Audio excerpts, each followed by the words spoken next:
Hər kəsə salam, mən Minörə İsmayılzadə. Sıfırdan riyaziyyat öyrənmək istəyənlər üçün videolar paylaşıram və bugünkü mövzumuz kəsirlərin ixtisarı və kəsirlərin əsas xassəsi olacaq.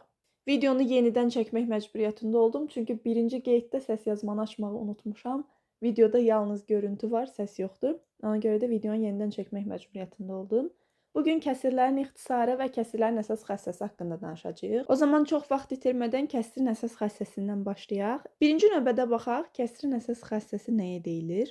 Kəsirin surət və məxrəcini eyni ədədə vursaq və ya bölsək, kəsirin qiyməti dəyişməz. Yəni ilkin kəsrə bərabər kəsir alınır.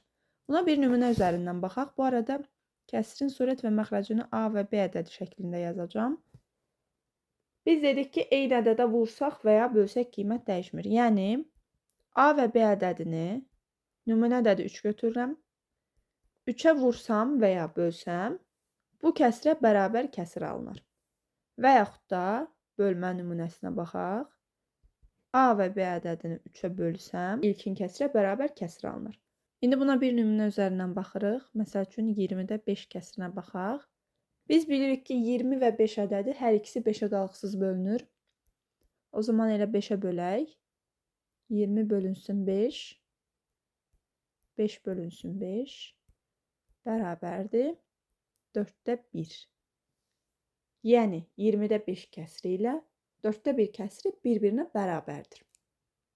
Və yaxud da eyni ədədə vursaq da qiymət dəyişmir. Başqa bir nümunəyə baxaq. Məsəl üçün, elə bayaqki nümunə üzərindən davam edək.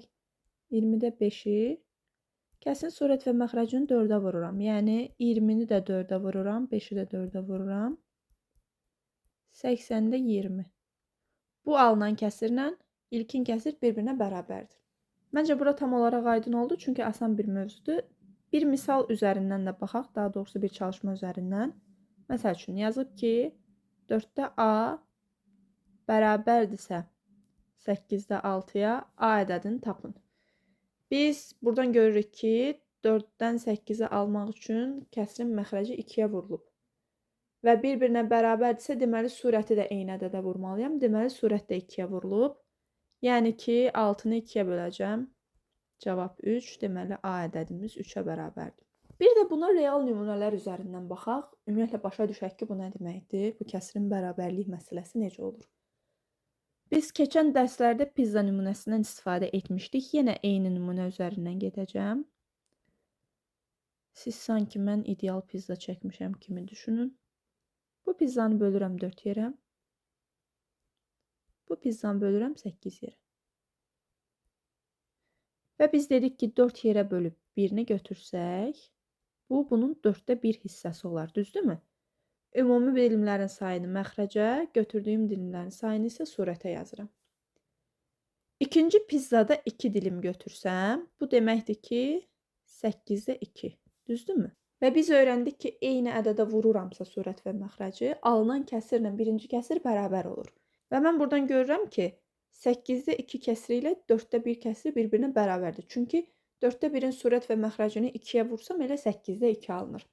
Yəni, bu o deməkdir ki, bir pizzanı 4 bərabər hissəyə bölüb, onun bir dilimini götürsəm, eyni ölçüdə pizzanı 8 bərabər hissəyə bölüb 2 dilimini götürsəm, buradan alınan hissələr, götürdüyüm dilimlər eyni ölçüdə olar. Yəni, bir-birinə bərabər olar. Real nümunə üzərindən bu şəkildə başa düşə bilərik bunu. Riyazi hissəsi də budur ki, surət və məxrəci eyni ədədə vururamsa, alınan kəsirlər bir-birinə bərabər olur. Bu oldu kəsrin əsas xassəsi. İndi isə keçirik kəsirlərin ixtisar qaydasına və biz kəsirlərin ixtisarı zamanı surət və məxrəcin eyni ədədə bölünməsi xassəsindən istifadə edəcəyik. Bir kəsir yazacağım və onun üzərindən izah edəcəm bütün mövzunu. Kəsirimiz olsun 90-da 60. Kəsirin ixtisarı nə deməkdir? Buna baxaq. Kəsirin surət və məxrəcinin onların birdən fərqli ortaq bölənə bölünməsinə kəsirin ixtisarı deyilir. Əgər kəsirin surət və məxrəci birdən başqa ortaq böləni yoxdursa, yəni birdən başqa heç bir ədədə bölünmürsə, belə kəsirlər ixtisar olunmayan kəsirlər adlanır. Biz ilk öncə ixtisar olunanlara baxacağıq, ondan sonra ixtisar olunmayanlar haqqında danışacağıq. Yazdığım kəsir çünki ixtisar olunan kəsirdir. Baxaq 60 və 90-ın bölənlərinə. Baxın, iki cür ixtisar var. Birinci ixtisar hissəli ixtisardır. Hissəli. İkinci ixtisar isə tam ixtisardır. Birinci növbədə hissəli ixtisar haqqında danışacağıq. Kəsirim 90-da 60-dır və mən baxan kimi görürəm ki, 90 və 60 ədədi ona qalıqsız bölünür. Düzdürmü? Dedik ki, ixtisar nədir? Eyni ədədə bölmək deməkdir surət və məxrəci. Kəsiri ixtisar edən zaman bu şəkildə yazırıq. 90 və 60-ın üzərindən xətt çəkirəm.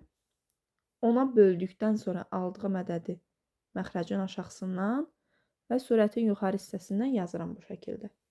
Eyni qaydada da köçürürəm cavab hissəyə. 9-da 6.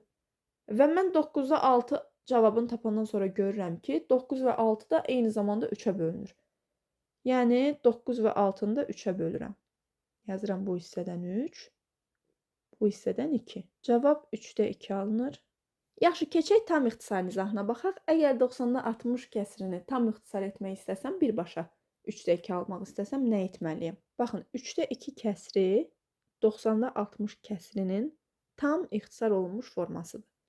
Yəni artıq heç bir ədədə bölünməyənə qədər bölürük və axırda aldığımız kəsir tam ixtisar olunmuş kəsir adlanır. Bu şəkildə 2 dəfə etdiyim ixtisarda hissəli ixtisar adlanır. Yəni birinci baxıram ki, bu ədədlər neçəyə bölünür? Bu arada 2-yə də bölə bilərdiniz, 3-ə də bölə bilərdiniz, 5-ə də bölə bilərdiniz. Mən ilk növbədə gördüm ki, 10-a bölünür, 10-a böldüm. Hissəli ixtisar zamanı ilk ağlınıza gələnə bölə bilərsiniz, heç bir problem yoxdur. Əgər bir kəsri birbaşa tam ixtisar etmək istəyirəmsə, kəsrin surət və məxrəcini həmin ədədlərin əbobuna bölməliyəm. Yəni 90 və 60-ın əbobunu tapıram və 90 və 60-ı həmin əboba bölürəm.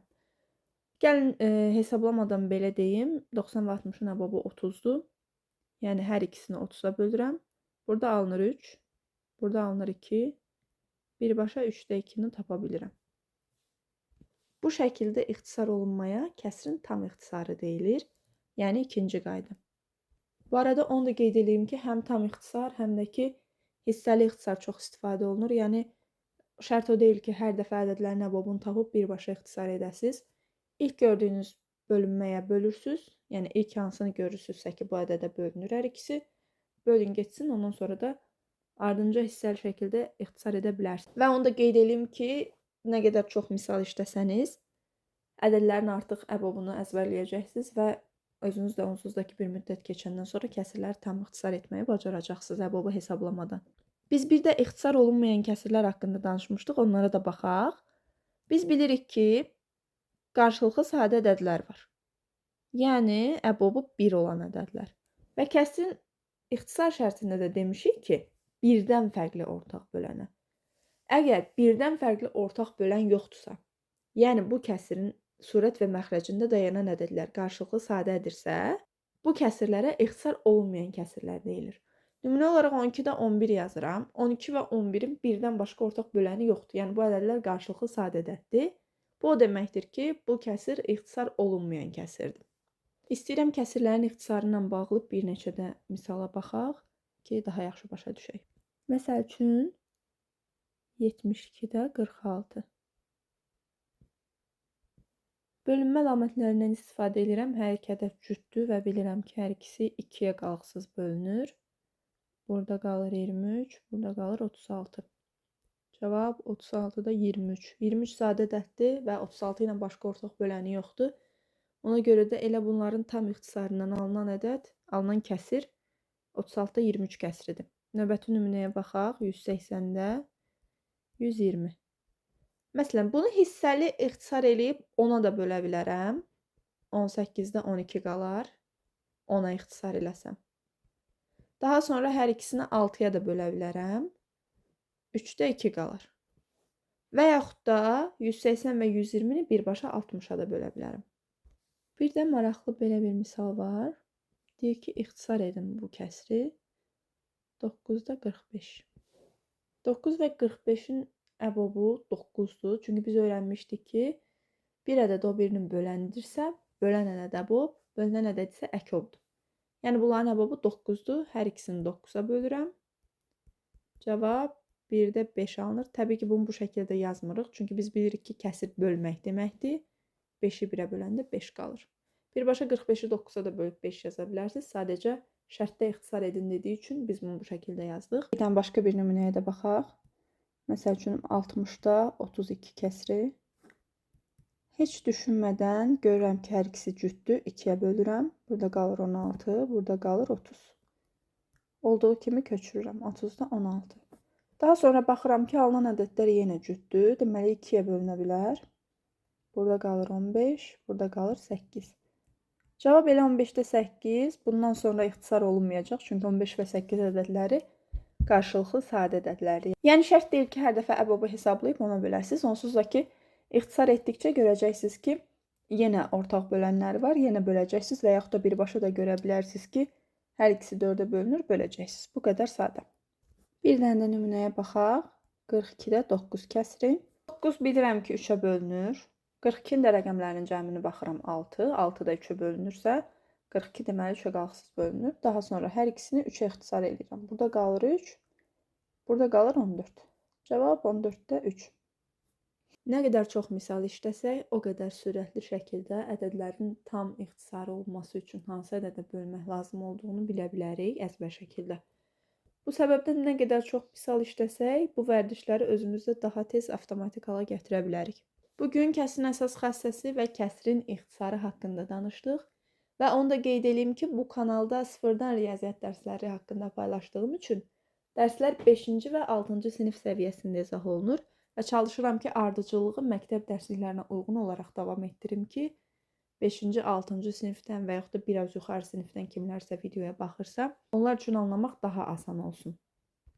Növbəti videomuzun mövzusu kəsrlərin ortaq məxrəcə gətirilməsi və onların müqayisəsi olacaq. Daha çox insanın faydalanması üçün kanalımı tanışlarınız, abituriyent dostlarınızla paylaşmağı unutmayın. Gələn dərsdə görüşənədək hələlik.